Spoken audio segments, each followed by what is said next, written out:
My girlfriend admitted she cheated. I needed a real man, she smirked. My friends took her side. I just smiled, took my keys, and left. This morning, my phone blew up with 32 missed calls. Looking back, I should have seen it coming. The signs were there, scattered like breadcrumbs through the last few months of our relationship. But when you've been with someone for 3 years, you tend to give them the benefit of the doubt. At least, that's what I kept telling myself.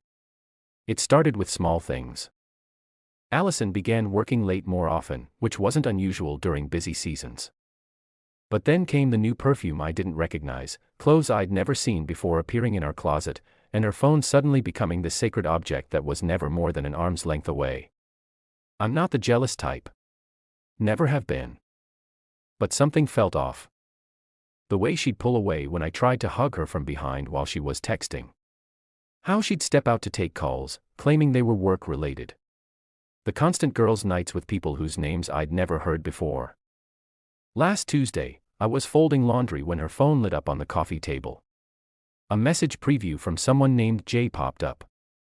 Miss you already. Last night the rest was cut off, but my stomach dropped. I didn't want to be that guy who snoops through his girlfriend's phone, but the universe seemed to be screaming at me to wake up. When she got home that night, I decided to be direct. She was in the kitchen, making herself a smoothie like nothing was wrong. The sound of the blender filled our apartment as I leaned against the door frame, watching her. Who's Jay? I asked when she finally turned it off. The change in her posture was instant. Her shoulders tensed, but then she did something I wasn't expecting. She smiled. Not her usual warm smile, but something cold and almost triumphant. Wondering when you'd finally catch on, Michael, she said, taking a sip from her glass. Jay's my boss. And, yes, I've been sleeping with him for the past 2 months. The casual way she said it felt like a slap. No guilt, no shame, just pride. I needed a real man, she continued smirking. Someone who knows what he wants and goes for it. Not someone who spends his weekends playing video games with Jacob and watching stupid movies. I stood there processing her words. 3 years together, and this was how she really saw me. Through the shock, I felt something else rising. Not anger, but a strange sense of clarity. Does Chloe know? I asked. Thinking of our mutual friend who'd introduced us. Oh, she's known for weeks. Allison laughed. Most of our friends know. They understand. Jay can actually provide a future. Not just dreams and excuses. That hit harder than the cheating admission. These people we'd shared birthdays, holidays, and countless dinners with, they'd all been watching this happen, probably laughing behind my back. I pulled out my phone and opened my group chat with Jacob and Chloe. Is this true? You all knew. Jacob's response came quickly. Bro, you're great, but Allison deserves someone more established. Don't take it personally. Chloe chimed in. We didn't want to hurt you, but maybe this is the wake-up call you need. I looked up from my phone to find Allison watching me. That same smirk still playing on her lips. She was waiting for the explosion. The drama. The scene she could tell everyone about later. Poor immature Michael losing his cool. Instead, I smiled. A real genuine smile that seemed to catch her off guard. Without a word, I walked to our bedroom, pulled out my go bag, always kept one pack for weekend trips, grabbed my laptop and my keys. When I passed through the kitchen again, Allison was staring, her smirk faltering slightly. Where are you going? She demanded. Out, I replied simply. And, Allison, keep the apartment. I'm sure Jay can help with the rent. I heard her start to say something as I closed the door behind me, but I didn't stop to listen. My phone was already buzzing with messages, probably from our so-called friends trying to explain themselves.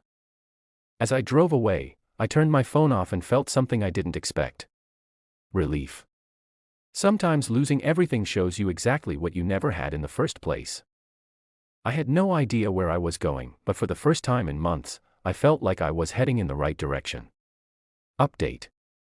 First, thanks for all the support on my last post. Never expected it to blow up like that. A lot has happened in the past week, and honestly, I'm still processing everything. I've been staying at this small motel on the outskirts of town. Not the most glamorous place, but it's clean. And the owner, an older guy who introduced himself as Pete, seems decent. He even knocked 20 off the weekly rate when he heard my story. Turned my phone back on after 2 days of silence, 32 missed calls, 47 text messages. Most from Allison, some from Jacob and Chloe, and a few from numbers I didn't recognize. But what really caught my attention was the notification storm from social media. Allison had been busy. Really busy. Her Instagram story painted a picture I recognized. Apparently, I was a controlling, jealous boyfriend who monitored her every move.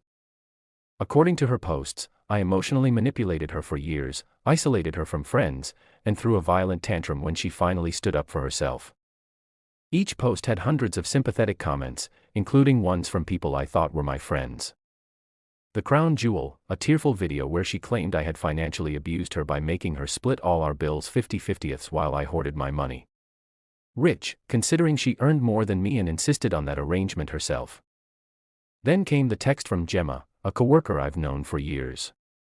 Hey. You might want to check your email. Something's going around the office about you. Sure enough, there was a company-wide email about creating a safe workplace environment with a thinly veiled reference to recent concerning behaviors from certain employees. No names mentioned, but the timing wasn't subtle. I should have been angry. Maybe I should have fought back, posted my side of the story. Instead, I just felt curious. How far would she take this? Pretty far, as it turns out. Yesterday, I stopped by our local coffee shop. The one place I figured would be safe since Allison hated their coffee. Wrong. The barista, who'd always been friendly, gave me this look like I was something stuck to her shoe. Later found out Allison had become a regular there, sharing her survival story with anyone who'd listen. But here's where it gets interesting. While picking up some clothes from storage, I ran into Juliana, Allison's supposed best friend. She looked nervous, glancing around like she was afraid of being seen talking to me. You need to be careful, she whispered. Jay isn't just her boss, his wife. She's connected. Like, really connected. And Allison's been telling her you're unstable, dangerous even. Why are you telling me this? Juliana's eyes darted around again. Because this isn't the first time. Before you, there was another guy at work. Allison and Jay, they did the same thing to him. He ended up leaving town. That conversation changed everything. I spent the night digging legal records, social media, anything I could find. Turns out the previous guy existed. Mark something disappeared completely from social media around the time Allison started at the company. This morning, I got a call from our landlord. Allison tried to remove my name from the lease, claiming I'd abandoned the property. When that didn't work, she told him I'd been threatening her. He called to warn me. Turned out his sister went through something similar years ago. But here's the real kicker. While all this was happening, I got a message request on Instagram from an account I didn't recognize. The profile picture was of a woman in her 40s, elegant, wearing expensive jewelry. The message was simple. I believe we need to talk about my husband and your girlfriend. Coffee tomorrow? It was signed, Mrs. J. I'm meeting her in an hour. Something tells me Allison's real man story is about to get a lot more complicated. The funny thing is watching Allison spin this elaborate web of lies, seeing our friends choose sides based on nothing but her word, it's actually liberating. Every nasty post, every fake tear, every manipulated story just confirms what I already knew. I'm not losing anything worth keeping. Update 2. Sorry for the delayed update. These past 2 weeks have been wild. That coffee meeting with Mrs. J, game changer. Turns out she's been gathering evidence for months. Not just about Allison and her husband, but about a whole pattern of behavior at the company. Remember how Juliana mentioned the guy who left town? He wasn't the first. Mrs. J had documented at least 3 similar situations over the past 5 years. Young employees getting involved with her husband, then helping to push out anyone who might expose them. The difference this time? Mrs. J was done playing quiet. She had texts, emails, expense reports, even security footage from the company parking garage. But she wanted one final piece: public exposure. That's where the annual company party came in. I wasn't planning to attend. Why would I? But Mrs. J had other ideas. Sometimes, she told me, the best revenge is just letting people show their true colors. The party was at this fancy hotel downtown. I arrived late, dressed better than I ever had for these things. The looks when I walked in, priceless. Allison nearly dropped her drink. Jay's face went from red to white so fast I thought he might pass out. But here's the beautiful part. I didn't have to do anything. Chloe approached first, clearly tipsy. "You've got some nerve showing up here," she slurred loud enough for nearby groups to hear. "After everything you put Allison through," I just smiled. "Everything I put her through. That's interesting. Tell me more." That's when Gemma stepped in. Remember her? My coworker. Turns out she'd been quietly collecting her own evidence. Screenshots of Allison bragging about her conquest in company chat groups. Recordings of her planning how to spin the story with Jay. Actually, Gemma announced, "I think we'd all like to hear the real story." The next hour was like watching dominoes fall. Mrs. J timing her entrance perfectly, tablet in hand. The projector that accidentally started playing a slideshow of incriminating messages and photos. Allison's increasingly desperate attempts to maintain control of her narrative. But the real show came from Jacob. Good old brothers before hoes, except when the home might advance my career. Jacob. He'd been filming everything on his phone, planning to show it to Jay later, prove his loyalty or something. Instead, he managed to capture Allison's complete meltdown. "You think you're so clever?" she screamed at me. "You and that bitter old woman trying to ruin everything I've built. Jay loves me. We're going to have a life together." That's when Mrs. J decided to share the cherry on top. Divorce papers, already filed. Turns out Jay had been promising Allison the same future he'd promised those other employees. Same script, different actress. The best part, through all of this, I barely said a word. Just watched as years of manipulation and lies unraveled in real time. Juliana, who'd been quiet all evening, finally spoke up. "I helped her," she admitted, addressing the now silent room. "I helped her destroy that other guy's reputation. I can't do it again." By midnight, the party was effectively over. Allison had stormed out, mascara streaking down her face. Jay was locked in his office with HR. And those friends who'd been so quick to believe her stories, they couldn't look me in the eye. As I was leaving, Mrs. J caught my arm. "Thank you," she said, "for being the one who didn't run." I drove home to my motel room feeling strangely peaceful. Pete was still up watching late-night TV in the office. He took one look at my face and grinned. "Good night." You could say that. This morning, my phone's been blowing up again. Different tone this time. Apologies. Explanations. People claiming they never really believed Allison's stories. Even got a message from Mark, the guy who left town. Apparently, he's been following everything through mutual connections. Sometimes karma doesn't need our help. It just needs an audience. Final update. Well, this is it. The final chapter of this saga, and trust me, it's been a hell of a ride. You might want to grab some popcorn for this one. First off, the aftermath of the company party hit harder than anyone expected. Within 48 hours, both Jay and Allison were asked to resign. But that was just the beginning. Remember those documents Mrs. J had collected? Turns out there was more. Much more. Every expense report Jay had falsified to cover his business dinners with Allison. Every email where they plotted against other employees. Every manipulated performance review. She handed it all to the board of directors. The company's legal team moved fast. Really fast. They were less concerned about the affairs and more worried about the pattern of workplace harassment and financial misconduct. Both Jay and Allison are now facing civil lawsuits. But here's where it gets interesting. Remember Mark? The guy who left town. He came back, and he brought receipts, literal and figurative. Turns out he documented everything before he left, including the smear campaign Allison and Jay ran against him. He just hadn't known what to do with it all until now. Mrs. J introduced him to her lawyer. 3 days later, he filed his own lawsuit. Then something beautiful happened. Other former employees started coming forward, each with their own stories, their own evidence. What started as one scandal quickly became an avalanche. Allison tried to get ahead of it. She posted a tearful video claiming she was the real victim, manipulated by Jay and now being persecuted. That's when Juliana finally grew a spine.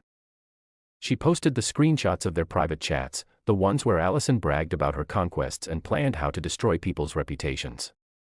The ones where she mocked her victims. Last week, Allison showed up at my motel. Pete, the owner, called me at work. That girl you told me about, she's making a scene in the parking lot. I took my time driving back. Found her sitting on the hood of my car, mascara streaked, clutching a manila envelope. I have dirt on everyone, she said, trying to sound threatening despite her shaking voice. If you don't help me stop this, I'll release it all. I just laughed. Go ahead. Burn every bridge you have left. See how that works out. She threw the envelope at me. Inside were photos, screenshots, private messages, ammunition she'd collected over years of manipulating people. Her insurance policy. I took pictures of every single page while she watched, then handed it back to her. Release whatever you want. But first, look at where your previous schemes got you. The thing about people like Allison, they can't stand when their weapons are turned against them. She tore up the envelope right there in the parking lot, screaming about how we'd all regret this. That tantrum. Someone recorded it. It was all over social media within hours. The final blow came yesterday. Mrs. J's divorce was finalized, and guess what? She got everything. The house, the cars, most of their assets. Jay's golden parachute from the company, gone to pay legal fees. His reputation, destroyed. His future career prospects, let's just say Google is not his friend anymore. As for Allison, last I heard, she's moving back in with her parents in another state. Her social media's gone dark. Those friends who sided with her, they're dealing with their own fallout. Turns out backing the wrong horse has consequences. Jacob tried to apologize yesterday, sent this long message about how he should have been a better friend. I just replied with a screenshot of his old messages supporting Allison. He blocked me. Coward. Chloe's doing damage control too. She's worried those screenshots Allison kept might affect her own career. I almost feel bad. Almost. Me. I just signed a lease on a new apartment. Got a promotion at work.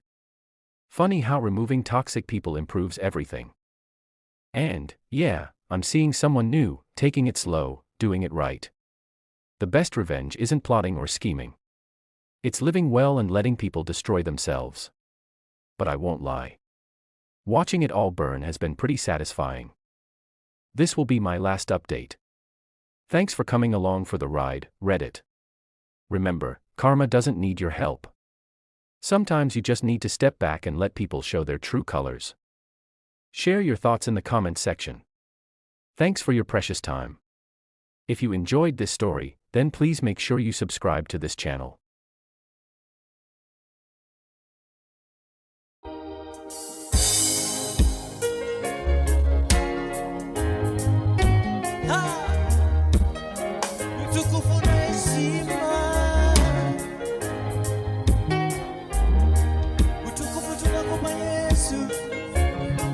Hakuna mwingine